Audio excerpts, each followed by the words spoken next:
Hey babe, what's going on? Can I come over? I missed you so much tonight. You mean right now? It's almost 11 p.m., George. What are you doing this late out on a Wednesday night? What do you mean, what am I doing? Don't you want to see your future husband? We were just out with the guys, having a good time. You know how it gets, right? Just a few beers to unwind after a long day at the office. We just finished up this epic game of pool, and I was thinking about heading home until I remembered something. That depends. Have you been drinking? Because if you have even a drop of alcohol in your system, you can forget about coming over. Drinking? Of course not. Why would you even think that? Come on, babe. Don't be like that. No? That sounds an awful lot like you are slurring your words, George. You know the deal. You can't come over if you're drunk. I have to get up early for work tomorrow and babysit my niece after school. I don't need the added stress of taking care of you, too. But babe, come on. I do too. It works out great. We both have to get up early. So wouldn't it be easier if I just crashed here? Think about it. Less commuting, more cuddling. You always say that and then show up blasted out of your mind. It's late and I don't have the time or energy to deal with you when you're drunk. Go home, George. Get some sleep. We can see each other tomorrow after work, okay? Okay, fine. But I'm just saying, I'm gonna get super lonely without you tonight. Sometimes I feel like you don't even want me around. Is that it? Do you have second thoughts about marrying me? I'm marrying you, idiot. Of course I do. But right now you're reeking of alcohol and I don't have the energy to deal with you stumbling around in the middle of the night when I'm trying to get some sleep. Oh, come on. Please? Don't be like that. My place is so far away, and this couch looks comfy. The answer is no, George. And for the last time, my name is Marissa, not Kev. I'm already in bed, wrapped up, nice and cozy. Are you sure? We can cuddle all night, and I'll even get up when you do in the morning. You won't even have to hear the alarm. Yeah, sure. Like the last time you got to my place wasted and passed out on the couch, promising to make breakfast but sleeping through my alarms. And the last time before that? Do you black out so badly that you forget you say that every single time? You never stick to it either. I'm tired of rolling over for you when you're belligerent and hungover. Marisa, I want to see you. We've been so busy with work and the wedding prep. I barely get to see my beautiful fiancé. Yeah, well, that's what happens when we both have jobs and don't live together. We're getting married next month anyway. Soon you'll see me all the time. It feels so far away. It wouldn't be this bad if someone said she was okay living together before the wedding. Now you're just being ridiculous. I never said that. We never talked about it. You just kept coming over and crashing with me. You always said you preferred it that way. I don't remember saying that. Maybe it's because you're drunk? George, I'm going to bed. Please get home safe and drink some water while you're at it. Come on, Marisa. Hey.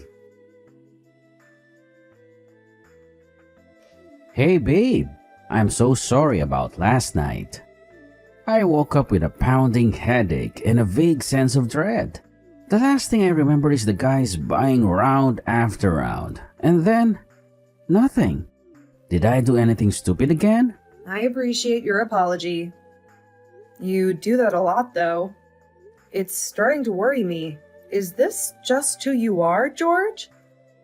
The guy who shows up at my door drunk in the middle of the week, then forgets everything the next day? No, I swear. I don't get drunk that often. Last night was just a special occasion, you know. The guys wanted to celebrate my, almost last days of freedom. They threw me a whole secondary bachelor party right there at the bar. They wouldn't let me pay for a single drink. Wouldn't you know it? The best part? I somehow managed to stumble home at 1 a.m. and still drag myself into work on time. See? Totally responsible. 1, you reek of stale beer. And 2, you were texting me at 11 p.m. practically begging to crash here. Just need a place to rest my weary head, you said.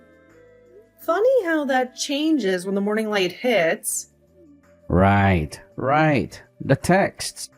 Okay, so maybe I did have a few more drinks than I planned. But hey, that reminds me, you don't have any plans on Friday, right? Let's go out for a real celebratory dinner, just the two of us. My treat, of course, to make up for last night. I wish you'd asked me for that yesterday, George. I just made plans. What do you mean you have plans? With who? Why would you be spending time with someone else the night before our wedding? Sorry that I want to hang out with my mom. She actually called and asked me to come get lunch with her, and shocker, your mom too. They're planning some kind of girls' day out.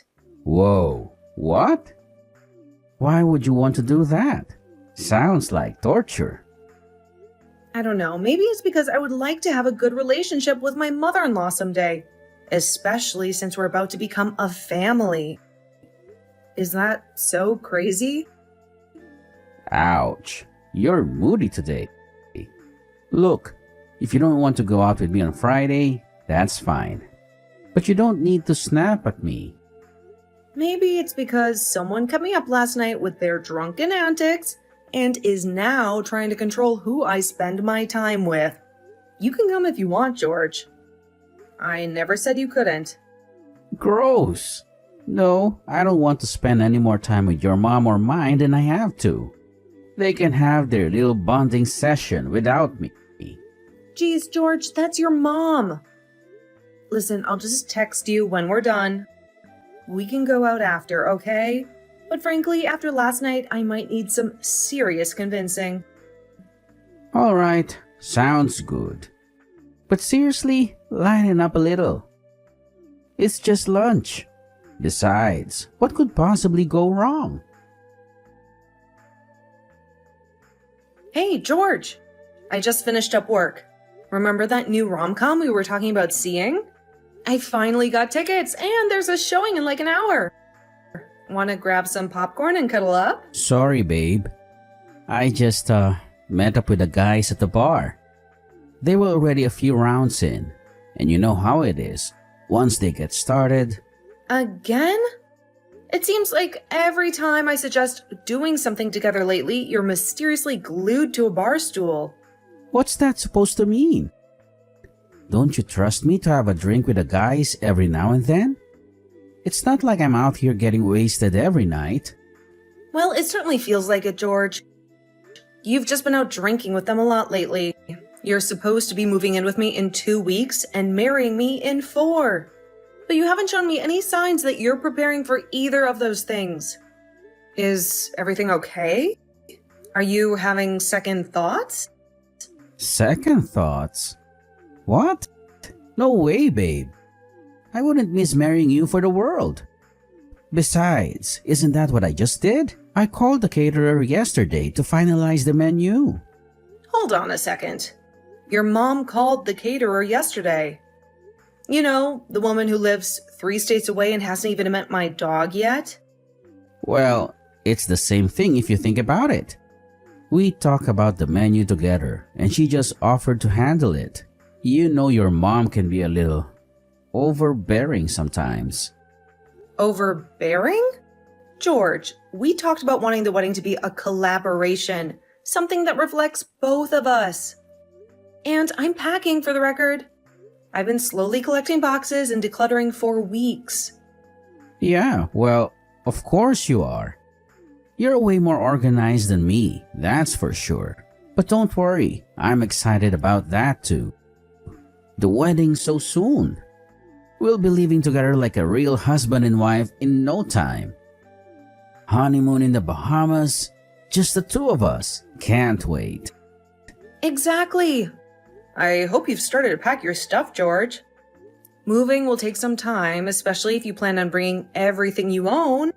My place isn't quite as spacious as yours. Wait, what?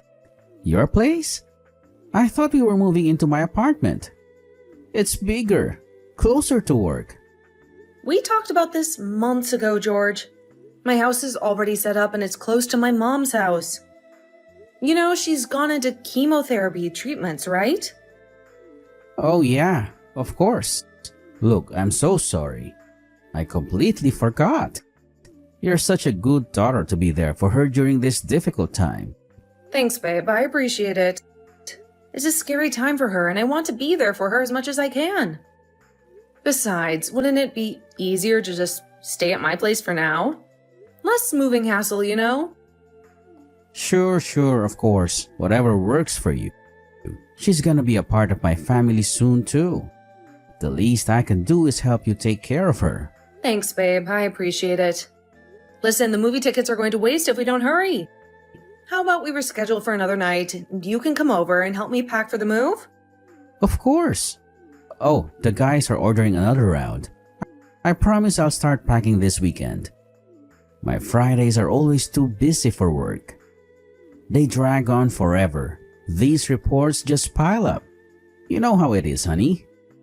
Yeah, about that. We should talk about how much you've been drinking lately, George.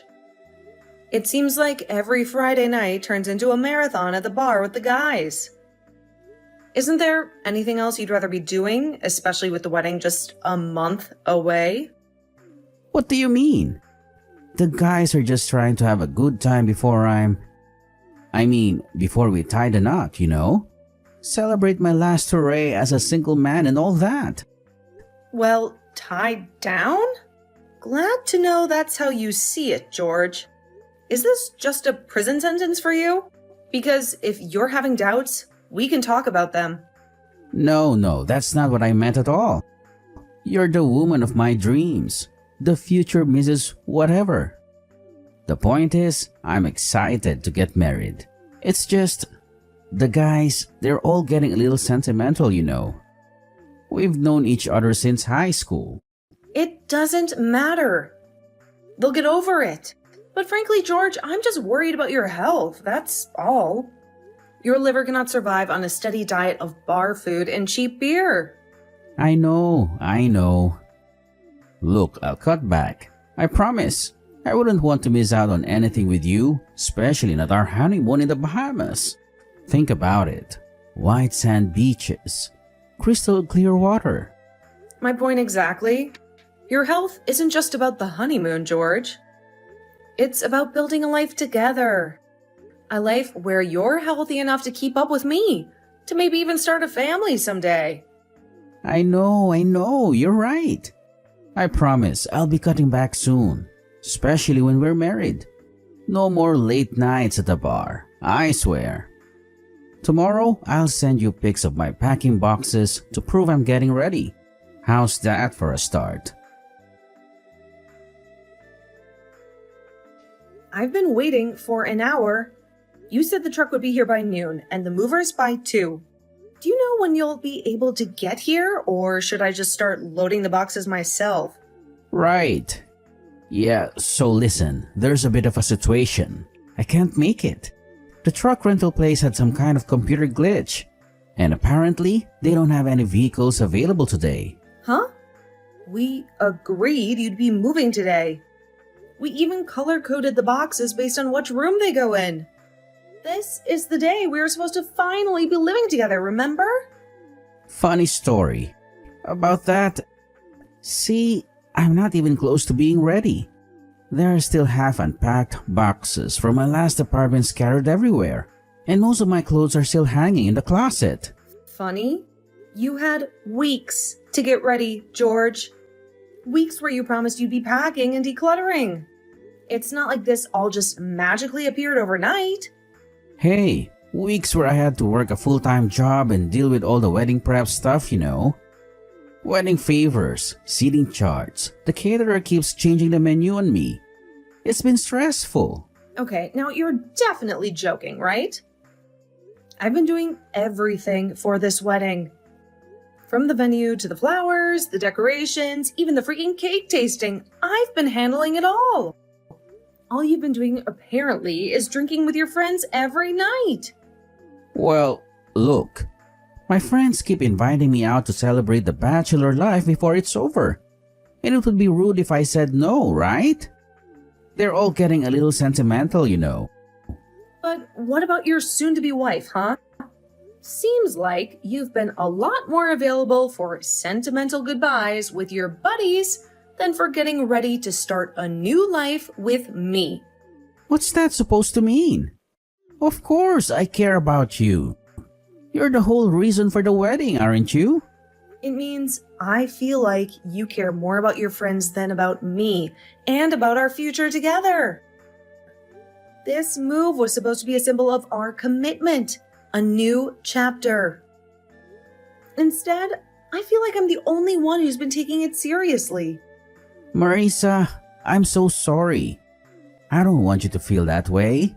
It's not like I don't care. It's just... Then please, George, please start packing. We have 2 weeks until the wedding. 2 weeks until we're supposed to say I do. We were supposed to be moved in together by now, getting used to living in the same space, building a life together. I will. I promise. Can you forgive me? I'll clear my schedule and cancel any more celebrations with the guys. Are you going to take me seriously from now on? This isn't just about moving boxes, George. This is about building trust, about showing me that you're committed to our future together. Of course. Consider it done. This wedding is happening, and we're going to have the best life together. You'll see. Now, let me call the rental company again and see if they can squeeze us in somehow. Maybe with a bigger bribe. And, where are you? What's up? Buttercup? Really? Buttercup? After tonight, the only thing sweet about me is the frosting clinging to this ruined dress. Yeah, it's our wedding night. And you're all gray and stormy. What gives? Everyone's having a good time. I'm so glad you think that I'm not. I'm going home, George, so I don't have to look at you bumbling idiots anymore, huh? This wedding was supposed to be a celebration of our love, a promise for our future together. Instead, it's turned into some drunken frat party fueled by your friend's bad behavior. You can't do that. Do you know how embarrassed I'll be if my bride walks out on me? Oh, surely not as embarrassed as I am now that your friends went and pushed me into the cake like some kind of cruel prank. Do you have any idea how much we paid for that 3-tier masterpiece? Not to mention the hours I spent picking out the perfect design. All ruined because your friends couldn't hold their liquor. Oh, that. You're not still mad about that, are you? They were just having fun, trying to lighten the mood. Do you have any idea how much we paid for that cake? Not only that, your friends are wasted and ruined. The dress I paid thousands for with buttercream frosting smeared all over it in front of everyone. You need to loosen up, babe? It's a party, you say? It's a wedding. Our wedding. A sacred ceremony that marks the beginning of our life together. Not an excuse for your friends to get blackout drunk and disrespect your wife. Yeah, our wedding. Where my friends can drink as much as they want and celebrate with a happy couple. That's not the purpose of a wedding, George. Maybe if you weren't so wasted yourself, you'd understand that I am humiliated. And honestly, I think our friends and family are too. You clearly didn't see how dead silent the venue went when they shoved me into the cake. Everyone was shocked. Oh, is that why your friends started to leave? You made everyone get out because you were a little dirty. Great. I guess I can thank you for ruining the wedding.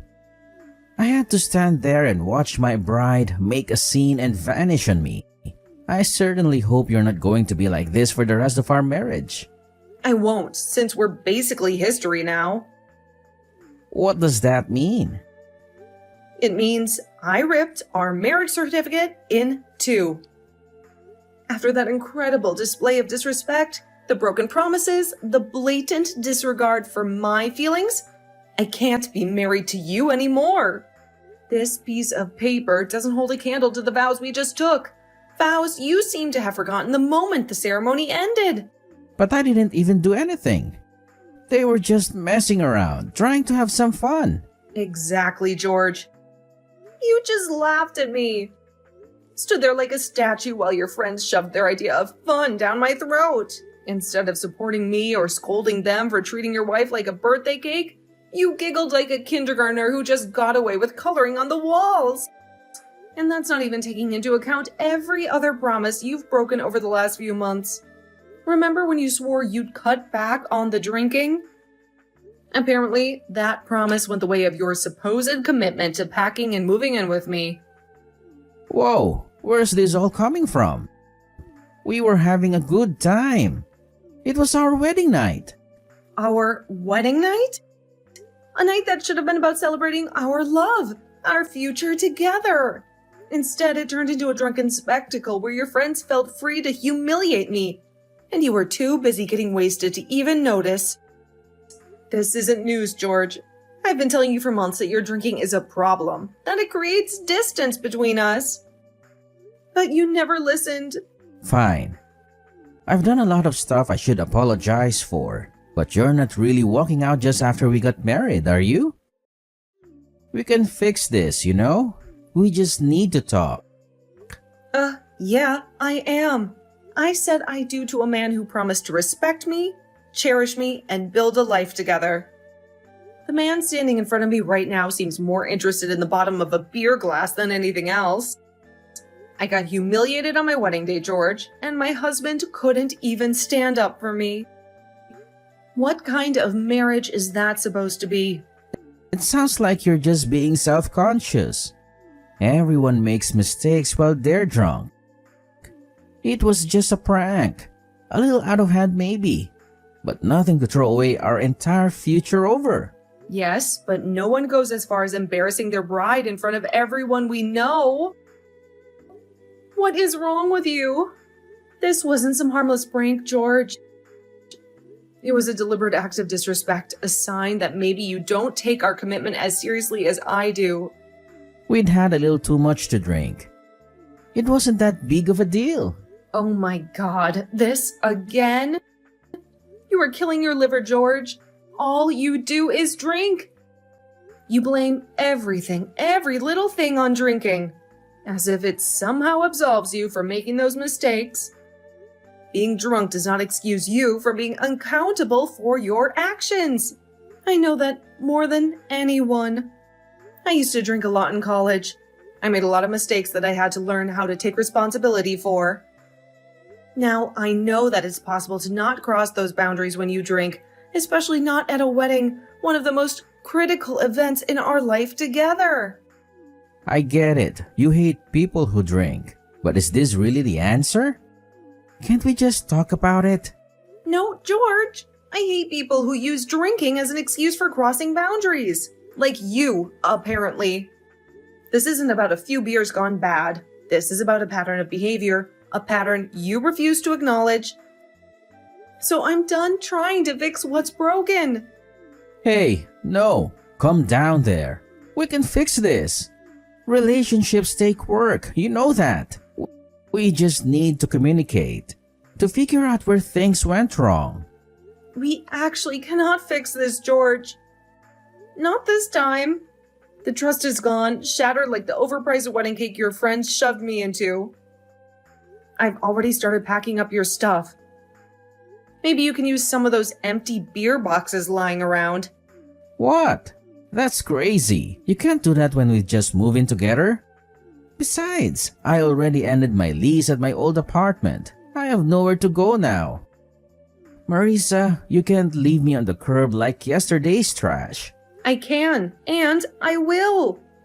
Maybe one of those drinking buddies of yours will let you crash with them. You spend more time with them than you do with me anyway. You can tell them all about how their prank and your reaction to it was the straw that broke the camel's back. You're being so petty right now. This is embarrassing for the both of us. Think about what everyone will say. We just got married and now we're breaking up? What a scandal. Hey, now you know how I feel. $1,000 cake wasted, smeared all over $1,000 dress. And let's not forget the humiliation of being the laughingstock of the entire reception hall. Suddenly you care about being embarrassed? Okay, I get it.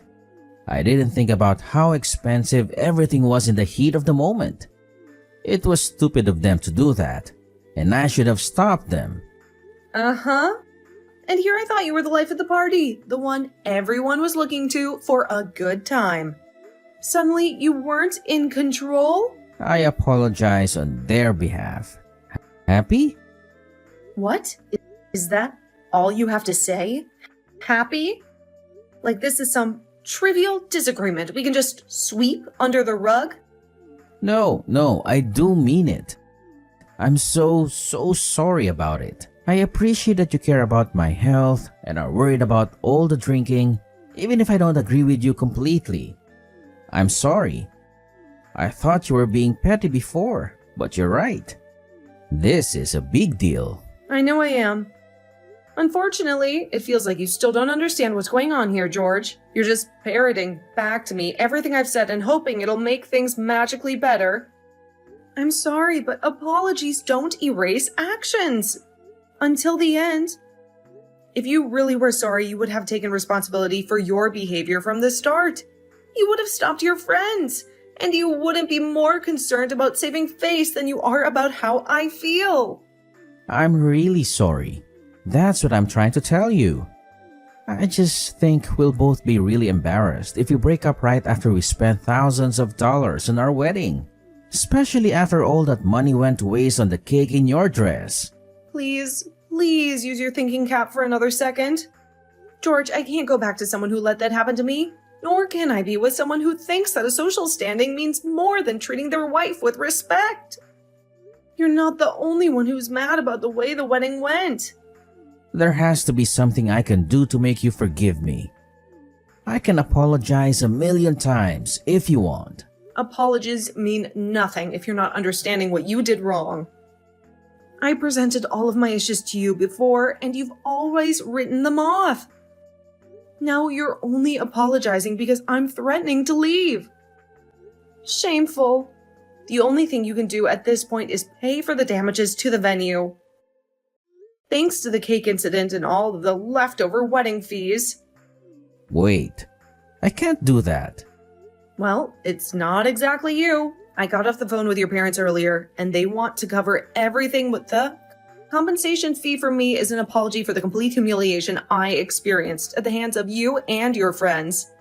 You'll be paying them back. Whoa. I can't do that. I shouldn't have to pay my own parents for something that they already said they would cover. This isn't my problem. They offered and I accepted. If you really don't want to do it, maybe you should have considered my repeated concerns about your drinking habits. I can't believe you decided this without me. I shouldn't have to shell out my hard-earned cash because you can't take a little joke. Maybe they should be paying for you to take some anger management lessons. God, I'm gonna be out so much. I won't be able to hit the bar for months. Interesting that you suddenly care when it comes to alcohol. Whatever, George. Nothing that you can say at this point would sway me. I never had anger management, but you don't really mean that. You're just a sad, pathetic excuse for a person who only thinks about himself and his vices. Wow. So that's what you really think of me, huh? I can't believe I married you. I can't believe I married you, but here we are. Sometimes we make mistakes when we think we're in love. Maybe this will be a good lesson for you. George, spend more time thinking and less time drinking. I wish you luck with paying your parents back and finding a place to stay. Neither of those are my problem anymore. I don't ever want to see you or your buddies again. Understand? What? No! Bye, George. No, wait! Hold on. Marisa, I can explain. Sadly, this wasn't the last time I heard from my now ex-husband. George attempted to contact me often, to the point that I had to block his phone number and all of his social media accounts. He then started to call me from his office phone, so I called the police and had them take him in for attempted stalking. I guess it did the trick, since he no longer shows up wasted and hammering at my front door. Every now and then I see posts about him on social media from our mutual friends. Already, he's now known around his office as Cake Guy, a nickname that will haunt him forever. It kept him from dating too, since everyone who knows him knows his story and is sure to tell potential girlfriends about what he did or didn't do. His parents certainly came through and took care of every fee that had been left unpaid. They even sent me an extra check as payment for the financial loss on the cake, the dress, and my sanity. I always liked them a lot more than George, to be honest. It's so sad to see a couple of that kind make a man so dismissive. I'm done with dating for now, but if the time comes once more, definitely going to do a better job of background checking the wedding guests. The groom, too.